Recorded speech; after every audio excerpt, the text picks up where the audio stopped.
پاکستان کے آئین کو پامال کیا گیا اور بار بار پامال کیا گیا۔ عمران خان پر دو مقدمات ہیں، ایک غداری کا اور ایک توہین عدالت کا۔ لیکن سوال یہ ہے کہ ہم اس سٹیج پر یا اس نہج تک کیسے اور کیوں پہنچے؟ جب غریب کے مکان کی دیوار گری ہو تو کہتے ہیں لوگوں نے وہاں سے رستے ہی بنا لیے۔ پاکستان کے آئین کو جب ایک دفعہ پامال کیا گیا تو پھر دوسری دفعہ ہوا، اس کے بعد پھر ہوا اور لوگوں نے رستے بنا لیے، کیونکہ آئین خود اپنا دفاع نہیں کر سکتا ہے، اور جو جونکیں مختلف جگہوں پر بیٹھی ہیں انہوں نے آئین کا دفاع نہیں کرنا بلکہ ذاتی الو سیدھے کرنے ہیں، اپنے مفادات کے لیے کام کرنا ہے، دولت لوٹنی ہے، اختیارات کا ناجائز استعمال کرنا ہے اور لوگوں پر ظلم اور بربریت قائم رکھنی ہے تاکہ کہیں کوئی سر اٹھا کے نہ چلے۔ ہم اس نہج پر جہاں پہ عمران خان صاحب جو کہ اس ملک کے کچھ 3.5 پونے 4 سال تک وزیر اعظم رہے، انہوں نے جو کچھ ابھی تک کہا ہے اس سے پہلے بھی بہت کچھ کہا گیا، اور جو کچھ وہ کہہ رہے ہیں شاید اس کے بعد بھی لوگ کہتے پائے جائیں گے۔ اس کی بنیادی وجہ جب آئین اور قانون ہاتھ جوڑ کے طاقتور لوگوں کے سامنے کھڑا ہو جائے اور اپنا دفاع نہ کر سکے اور ان کو سزا نہ دے سکے تو پھر یہی انجام ہوتا ہے جو اس وقت ہو رہا ہے۔ عمران خان کے اوپر غداری کا مقدمہ آپ کسی بھی عدالت میں لے جائیں، ان کے خلاف کوئی چیز ثابت نہیں ہو سکتی ہے، کیونکہ اس سے بڑے بڑے اقدام پہلے سے اٹھائے جا چکے ہیں جن پر یہ آئین کیوں بھی نہیں کرتا، خاموشی سے ان کو سلوٹ کرنے کی ترغیب دیتا ہے کہ ریاست کے تمام ادارے ان کو سلوٹ کریں، ان کو سلامی پیش کریں، ان کے سامنے آداب بجا لیں۔ اگزامپل لے لیجیے، جنرل ضیاء نے آئین توڑا، وعدہ خلافی کی، کیونکہ ان کے جو اپنے دفتر میں یعنی جہاں پر وہ چیف آف آرمی اسٹاف بنے، انہیں اوتھ دلوایا گیا کہ آپ آئین پاکستان کا دفاع کریں گے۔ انہوں نے کیا کیا؟ انہوں نے اسے آئین پاکستان کو رون ڈالا، پھر کہا کہ یہ آئین ایک کاغذ کا ٹکڑا ہے۔ تو ان کے خلاف کیا ہوا؟ جیتے جی نہ ہوا تو مر کے کیا ان کو قبر سے نکال کر نشان عبرت بنایا گیا؟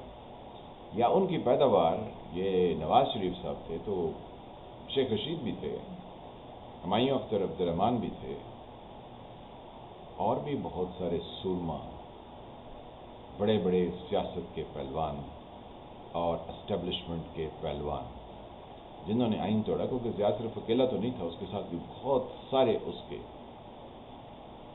پیٹی بھائی شامل تھے۔ تو کیا ہوا؟ کچھ نہیں۔ مشرف نے آئین توڑا، بلکہ اس سے پہلے غلام اسحاق خان نے اسمبلیاں توڑی، عدالت نے کہا، بلکہ محمد خان جنیجو کی اسمبلی پر بھی عدالت نے کہا کہ یہ غلط ہوا، تو پھر وہ اسمبلی بحال نہیں ہوئی ہے، بلکہ کہا گیا نہیں اب آگے الیکشن چلے جائیں۔ تو عدالتوں نے جب فوجی حکمرانوں کو حکومت کرنے کی اجازت دی، آئین کے اندر تبدیلی جو کہ مشرف کو اجازت دی کہ آئین کے اندر تم جیسے چاہو تبدیلی کر دو، آئین میں تو یہ طریقہ کار نہیں ہے، تو جب طریقہ کار نہیں ہے تو پھر ان کے خلاف بھی تو غداری کا مقدمہ بنتا ہے، لیکن نہیں بنا۔ تو عمران خان کے خلاف اب کیسے ثابت کر پائیں گے کہ جو کچھ اس نے کہا وہ ان تمام جرائم کے مقابلے میں بہت بڑا ہے، اس لیے اس کے اوپر پھانسی کا پندہ اس کے گلے میں فٹ آ رہا ہے، لہٰذا آپ چلا دیں۔ اس پہ لوگ چاہے وہ صحیح ہیں چاہے وہ غلط ہیں، لیکن وہ ایک بات کو تو سمجھتے ہیں کہ یہ آئین کے ساتھ کھلواڑ صرف عمران خان نے نہیں کیا بلکہ اور بھی بہت ساروں نے کیا، جیسا کہ میں نے کہا کہ جنہوں نے آئین کو رون کر حکومتیں قائم کی، پھر لوگوں کو نت نئے طریقوں سے انٹروڈیوس کروایا، تو یہ سب آئین کے ساتھ غداری کے مرتکب ہوئے۔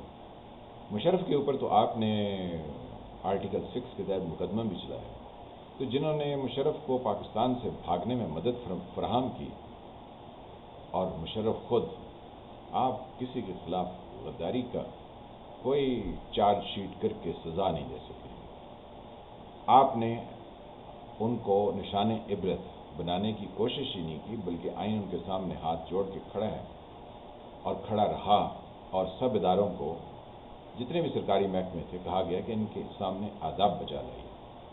وہ جیپنیز کلچر میں آگے جھکتے ہیں نا سلام کرنے کے لیے، تو یہ سب اداروں کو اسی آئین کے تحت کہا گیا کہ آپ جھک جائیے، بھلے یہ غیر آئینی کا اقدام کیوں نہ. تو یہ تو ہوگی غداری کے مقدمے کی. اب آگی توہین عدالت. تو جن عدالتوں نے ان تمام غیر قانونی قابضین کو حکومت کرنے کا اختیار دیا، تو کیا ہے وہ غداری کے مرتکب نہیں ہوں؟ چلیں صرف توہین عدالت ہی کو دیکھ لیجئے. توہین عدالت کب نہیں ہوئی؟ ہر ایک اقدام پر ہوئی، اور یہاں پر ایسی بھی توہین عدالت ہوئی کہ ججز کو ہی بند کر دیا. عمران نے تو صرف کہا کہ شرم نہیں آتی ہے، انہوں نے تو کہا کہ ان کو بالوں سے گھسیٹو اور گھسیٹ کے ان کو بند کرو. تو وہاں توہین عدالت نہیں ہوئی. پھر اس کے اوپر کیسے کیسے القابات اور کیسے کیسے بیانات داغے گئے، اور پھر دونوں ہاتھوں میں مکے بنا کے لہرائے گئے. تو کیا ہے وہاں پر یہ توہین عدالت نہیں ہوئی ہے؟ ان عدالتوں نے ان کے خلاف کیا کیا؟ تو یہاں سے جیسے میں نے کہا کہ وہ کچے مکان کی دیوار کیا گری کہ لوگوں نے رستے بنا لیے، کچھ اسی طرح کا شعر. تو یہ آئین کے ساتھ تو اس طرح کا کھلواڑ طاقتور لوگوں نے کیا، اور یہ طاقتور لوگ جب کرتے ہیں تو یہ بھول جاتے ہیں کہ کوئی اور بھی طاقتور بن سکتا ہے، ہو سکتا ہے، اور وہ بھی یہ کام کرے گا، اور یوں لٹ مچ جائے گی، اور ہر کوئی اس کے اوپر کوئی نہ کوئی بیان داغتا رہے گا. اب میڈیا کو دیکھ لیجئے، اخبارات کو پڑھ لیجئے، کالمز پڑھ لیجئے، تجزیے پڑھ لیجئے، آپ کو پتہ چلے گا کہ لوگ شائستہ نہیں بلکہ غیر شائستہ انداز میں، عام الفاظ میں نہیں بلکہ گالم گلوچ کے انداز میں لوگوں کی تصویریں لگا کے اپنے خیالات کا اظہار فرما رہے ہیں. ہمیں تو سوچنا پڑتا ہے کہ کون سے الفاظ استعمال کریں کہ جس سے کچھ غیر مہذب ہونے کا تصور نہ جاگ اٹھے. لیکن عمران خان صاحب نے تو ایسی لینگویج انٹروڈیوس کروائی ہے کہ جس میں مہذب ہونا شاید اب گالی بنتی جا رہی ہے. جیسا کہ ہم نے 70s میں دیکھا، جب ہم اسٹوڈنٹس تھے تو رشوت لینا یا اوپر کی کمائی کھانا ایک جرم سمجھا جاتا ہے.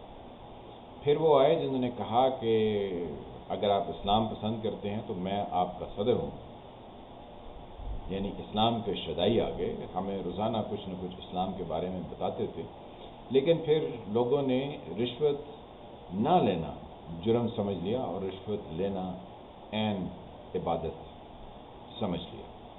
یعنی ترغیب ایسی دی گئی کہ رشوت لو، کام کرو، نہیں لوگے تو لوگوں کی نظروں میں سنگل آؤٹ ہوگے اور پھر آپ کی کہیں داد رسی نہ ہو. تو جب ایسے معاشروں کو پروان چڑھا دیا جائے کہ جس میں نت نئی چیزیں انٹروڈیوس کرائی جائیں، تو آپ کیا سمجھتے ہیں کہ وہاں آپ کسی کے خلاف مقدمات قائم کر کے کوئی بڑی کامیابی حاصل کر رہے ہیں؟ ایسا ممکن نہیں. بس اس معاشرے کی یہی کہانی ہے کہ آئین اور قانون پر یہ عمل پیرا نہیں ہوتا، اور اگر عمل پیرا ہونا ہے، کسی کو سزا دینی ہے، تو جناب آپ کو پیچھے 50s میں جانا پڑے گا. جن نے آئین کے ساتھ وفا نہیں کی، ملک کے ساتھ وفا نہیں کی، اس وقت جو بھی قانون اور جو بھی آئین تھا اس کے ساتھ وفا نہیں کی اور اپنی مرضی سے بہت ساری چیزیں کی، وہ اگر اس دنیا سے رخصت ہو چکے ہیں تو ان کو قبروں سے نکال کے آئین اور قانون میں جو سزا بنتی ہے وہ ان کے لیے تجویز جو ہوتی ہے وہ ان پر اپلائی ہوگی. اور پھر چلتے چلتے ہم 2022 میں آئیں گے یا 2023 تک پہنچ چکے ہوں گے تو پھر اس سال تک پہنچیں گے.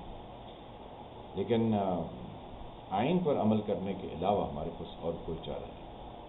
عمران خان کو سزا نہیں ہو سکتی ہے کسی مقدمے میں، یہی عدالت کہے گی ان کو تو پتہ نہیں تھا، ان کو تو اجازت نہیں. مرزا اسلم بیگ کو عدالت نے بلایا یہ آرمی چیف تھے جب جنرل ضیاء کا طیارہ ہوا میں پھٹ گیا اور وہ اس دنیا سے رخصت ہو گئے تو جنرل اسلم بیگ یہ آرمی چیف بنے.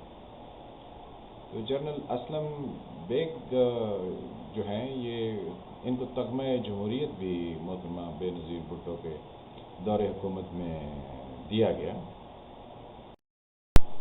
تو اسلم بیگ صاحب کہہ رہے تھے عدالت کو کہ مجھے بلائیے اور مجھ سے پوچھیے، ایک مقدمہ تھا ان کے خلاف، اب مقدمے کا کیا ذکر کریں. تو عدالت نے انہیں بلایا، تو جب وہ عدالت سے باہر ہے تو انہوں نے کہا اب دوبارہ مجھے عدالت نہیں بلائے گی. کیوں نہیں بلائے گی؟ کہ جب سامنے ایسا بیان رکھ دیا جائے کہ جس کو پار نہ کیا جا سکے، یعنی جس کے اوپر آپ کوئی اور رد عمل نہ دے سکتے ہوں، تو پھر وہ کیس بھی ڈسمس ہو جاتے ہیں اور ختم ہو جاتے ہیں. تو یہی کچھ صورتحال ہوگی. آئیں دیکھتے ہیں کہ کیا ہوتا ہے. میں فالح ملک، آپ دیکھ رہے تھے سرکار. اللہ تعالیٰ آپ کو اپنی حفظ امان میں رکھے. جن فرینڈز نے چینل کو سبسکرائب نہیں کیا وہ اس کو سبسکرائب کریں، گھنٹی کے نشان کو دبا دیں تاکہ آپ کو نئی آنے والی ویڈیوز ملتی رہیں. ویڈیو کو لائک کریں، شیئر کریں، کمنٹ کریں. ملتے ہیں کسی اور ٹاپک کے ساتھ. تب تک کے لیے خدا حافظ.